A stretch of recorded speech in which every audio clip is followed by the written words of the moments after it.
IQIS, आपका selection हमारा mission.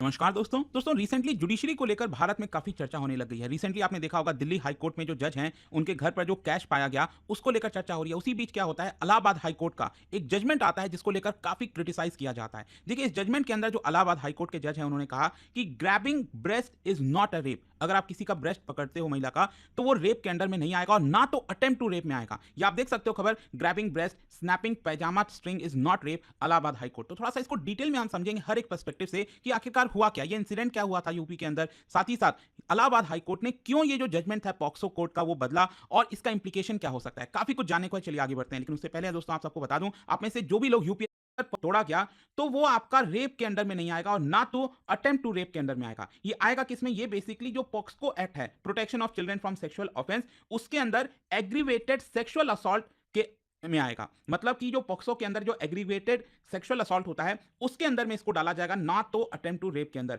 और ये जो रूलिंग है इसकी वजह से काफी सारा कंसर्न्स हो रहा है among legal experts, women right जो एक्टिविस्ट हैं, पॉलिटिकल लीडर्स हैं, हर कोई इसके ऊपर कमेंट कर रहा है। तो क्वेश्चन सबसे पहला यही आता है कि आखिरकार पूरा इंसिडेंट था क्या जिसको लेकर अल्टीमेटली मामला इलाहाबाद हाईकोर्ट में पहुंचा। देखिए, मैं आपको बताता हूं, ये इंसिडेंट है 2021 का 10 नवंबर को कासगंज में एक महिला अपने बेटी के साथ गांव वापस जा रही थी। कहने का मतलब है कि यूपी के अंदर आप देखोगे जगह है कासगंज, तो वहां पर एक गांव है, वहां पर जो महिला है वो अपने गांव वापस जा रही थी अपनी बेटी के साथ। और हो सकता है कि मतलब वो पैदल जा रही थी और उसी वक्त क्या होता है कि उसी गांव से दो जो युवक हैं वो मोटरसाइकिल से जा रहे होते हैं। तब तक यहां पर दोनों में कुछ बातचीत हुई होगी और जो दोनों युवक हैं उन्होंने कहा होगा लाइए मैं आपकी बेटी जो है गांव में छोड़ दूंगा, घर पर छोड़ दूंगा, क्योंकि बेटी है वो पैदल चल रही होगी तो उसको तकलीफ हो रही होगी। तो यहां पर जो महिला है उन्होंने कहा कि क्योंकि वो जो दोनों युवक थे उसी के गांव से थे तो इसीलिए महिला ने उन दोनों युवक के ऊपर भरोसा किया और जो बेटी है उसको दे दिया ताकि जो घर है वहां पर छोड़ दे। तभी क्या होता है, यहां पर आरोप लगाया जाता है महिला के द्वारा कि रास्ते में ये जो दोनों युवक हैं उन्होंने उस लड़की का जो है ब्रेस्ट पकड़ा, नाड़ा तोड़ा और उसको एक टनल की तरफ जो है ले गए, यहां तक बोला गया। तभी क्या है कि हो सकता है जो बेटी है वो चिल्ला रही होगी तेज तेज से, तभी पास में से ही एक ट्रैक्टर गुजरता है, उसमें दो व्यक्ति होते हैं और वो दोनों व्यक्ति भी कहीं ना कहीं उसी गांव के होते हैं। और जब उन्होंने वो स्क्रीम सुना होगा दोनों आदमियों ने, तब उसकी तरफ भागे होंगे और तभी जो है दोनों युवक वहां से फरार हो गए और धमकी भी दे दिए उन दोनों व्यक्तियों को कि इसके बारे में किसी को मत बताना। तब क्या होता है, महिला को इसके बारे में पता चलता है, माँ को, और माँ जो है वो उस अक्यूज जो दोनों युवक थे उसके एक अक्यूज के पिता के पास जाती है और कंप्लेन करती है इसके बारे में। उल्टा जो पिता है वो क्या करता है, उसको धमकी देता है कि मैं तुम्हें जान से मार दूंगा। और इसी की वजह से जो महिला है वो अगले दिन पुलिस के पास जाती है कंप्लेन के लिए। लेकिन अगेन सोच के देखिए हमारे देश के अंदर क्या हालत है, पुलिस ने कोई भी एक्शन नहीं लिया। तो अल्टीमेटली जो महिला है वो कासगंज कोर्ट में जाती है, जो पॉक्सको जो कोर्ट होता है वहां पर जाती है और तब जाकर जो कोर्ट है वो यहां पर निर्देश देता है पुलिस को ऑन 21 मार्च 2022 कि आप एक केस रजिस्टर करिए, एफआईआर दर्ज करिए। और फाइनली यहां पर जो कंप्लेनेंट है, विटनेस है, सबकी सुनवाई होती है और यहां पर आरोपी पाया जाता है दोनों व्यक्तियों को। और आप देख सकते हो यहां पर जो चार्जेस लगाए गए हैं दोनों के ऊपर, एक है सेक्शन 376, ये रिलेट करता है अटेम्प्ट टू रेप। अब ध्यान से समझिएगा, ये आईपीसी का है क्योंकि जो कानून है आपको पता है अभी पिछले साल ही आया है, 3 नए क्रिमिनल कानून। तो क्योंकि ये मामला पहले का है तो ये आईपीसी के अंदर में आएगा under section 376 attempt to rape. और साथ ही साथ जो पॉक्सको के एक्ट के अंदर सेक्शंस हैं वो भी लगाए गए हैं। पॉक्सको बेसिकली जो माइनर्स होते हैं, बच्चे होते हैं, उनके ऊपर अगर कोई क्राइम होता है तब यहां पर ये धाराएं लगाई जाती हैं। तो ट्रायल कोर्ट ने दोनों व्यक्तियों को सजा सुना दी ये सेक्शंस लगाते हुए। तब क्या होता है कि ये जो आरोपी हैं, जो दोनों युवक हैं, वो अल्टीमेटली इलाहाबाद हाईकोर्ट चले जाते हैं और इलाहाबाद हाईकोर्ट के अंदर इसकी सुनवाई होती है। और सरप्राइजिंगली इलाहाबाद हाईकोर्ट ने ये जो पॉक्सको का कोर्ट था उसके रूलिंग को ही पलट दिया। और देखिए यहां पर उन्होंने जो चार्जेस लगाया गया था पॉक्सको कोर्ट के द्वारा उसमें मॉडिफाई कर दिया। सबसे पहले तो इलाहाबाद हाईकोर्ट ने यह किया कि जो अटेम्प्ट टू रेप का चार्ज लगाया गया था दोनों युवक के ऊपर उसको हटा दिया। और क्यों हटाया, इलाहाबाद हाईकोर्ट का कहना था कि they had not progress beyond preparation for the crime.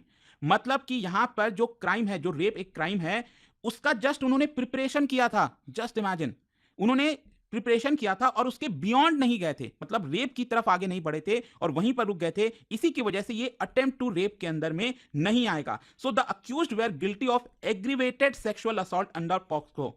तो यहां पर इसको रेप नहीं कहलाएगा, ना तो अटेम्प्ट टू रेप कहलाएगा। ये पॉक्सको का जो एक्ट है उसके अंदर जो एग्रीवेटेड सेक्सुअल असॉल्ट है उसके अंदर ये दोषी पाए गए हैं, ऐसा यहां पर इलाहाबाद हाईकोर्ट ने कहा। तो बेसिकली हुआ क्या यहां पर इलाहाबाद हाईकोर्ट के द्वारा, ये जो सेक्शन 376 है ना अटेम्प्ट टू रेप, ये चार्जेस हटा दिए गए दोनों युवक के ऊपर और यहां पर जो सेक्शन 354 आईपीसी का है that is assault on women's modesty और सेक्शन 354 बी आईपीसी और साथ ही साथ पॉक्सको के अंदर जो एग्रीवेटेड सेक्सुअल असॉल्ट है ये चार्जेस लगा दिए गए, मतलब पनिशमेंट एक प्रकार से कम कर दी गई। और इसी की वजह से यहां पर इस केस के बारे में इतनी बीच चर्चा हो रही है। इनफैक्ट यहाँ पर देखिए कई जो लीगल एक्सप्लेनेशन है, एक्सपर्ट्स हैं, उनका कहना है कि इलाहाबाद हाई कोर्ट के पीछे का जो तर्क है वो बेसिकली अटेम्प्ट वर्सेस प्रिपरेशन का है। बेसिकली प्रिपरेशन का मतलब ये हुआ प्लानिंग और arranging to commit a crime but not taking direct action to execute it.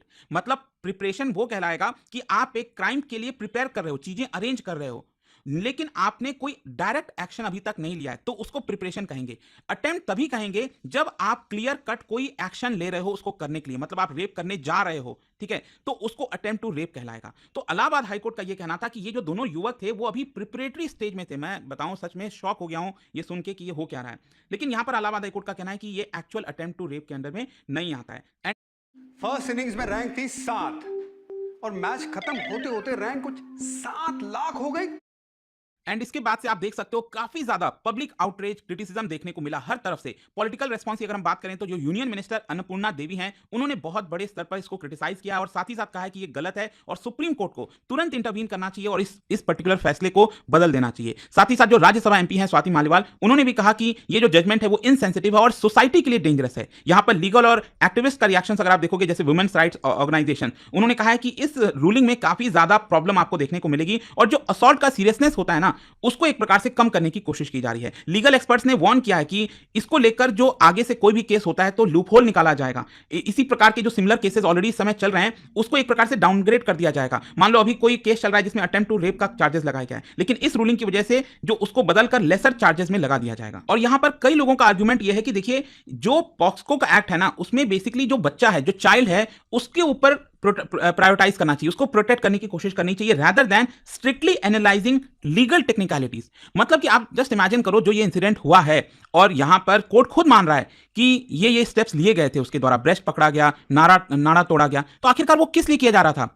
Just imagine करके देखिए, मतलब कहीं ना कहीं कोर्ट बहुत ज्यादा लीगल टेक्निकलिटीज में जा रहा था, जिसकी वजह से उसने उस पूरे रूलिंग को ही चेंज कर दिया। और कहने का मतलब यही है कि जो चाइल्ड का प्रोटेक्शन है, जो प्रायोरिटाइज करना चाहिए उसके ऊपर, वो शायद कोर्ट ने नहीं किया और इसी की वजह से फ्यूचर केसेस में इसका काफी बड़ा इंपैक्ट आ सकता है। आप देख सकते हो जो लोअर कोर्ट्स हैं, बोला जा रहा है कि हाई कोर्ट के नीचे जो लोअर कोर्ट्स होते हैं वो इस तरह के जो ऑफेंसेस होंगे उसको थोड़ा सा सीरियसनेस कम लेंगे इस पर्टिकुलर रूलिंग की वजह से। जो विक्टिम्स हैं और जो फैमिलीज हैं आगे चलकर हो सकता है कि वो कंप्लेन ही ना दर्ज करें, क्योंकि उनको लगेगा कि हो सकता है कि ये जो पूरा चार्जेस हम लगाएंगे इसको कोर्ट सीरियस नहीं लेगा और उसको कम पनिशमेंट देगा।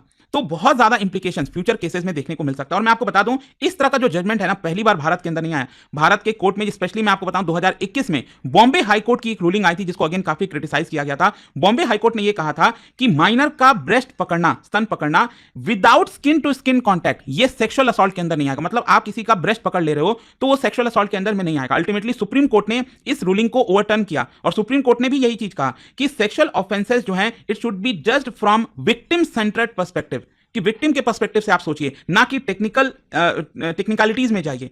तो गिवन द हिस्ट्री अगर आप देखोगे तो मोस्ट प्रॉब्ली यही होने वाला है कि मामला सुप्रीम कोर्ट में जाएगा और अगेन सुप्रीम कोर्ट खुद से शायद संज्ञान ले ले, अच्छी बात होगी, और ये जो हाई कोर्ट की रूलिंग है उसको बदल दें। तो कंक्लूजन यही आता है कि इलाहाबाद हाई कोर्ट का ये जो जजमेंट है काफी सारे सीरियस क्वेश्चन रेज करता है about how Indian law interprets sexual crimes, जिसमें इतना सीरियसनेस होना चाहिए शायद उतने सीरियसनेस नहीं लिया जाता। और आगे चलकर भी आप कह सकते हैं कि लीगल और पब्लिक डिस्कशंस में इस पर्टिकुलर केस की काफी चर्चा होगी और पूरा फोकस होगा इसके ऊपर। लेट्स सी आगे क्या होता है यहाँ पर, बट आई होप कि जो पूरा मामला था आपको समझ में आ गया होगा। और जाने से पहले एक इंटरेस्टिंग क्वेश्चन, क्या बता सकते हो जो 2012 का जो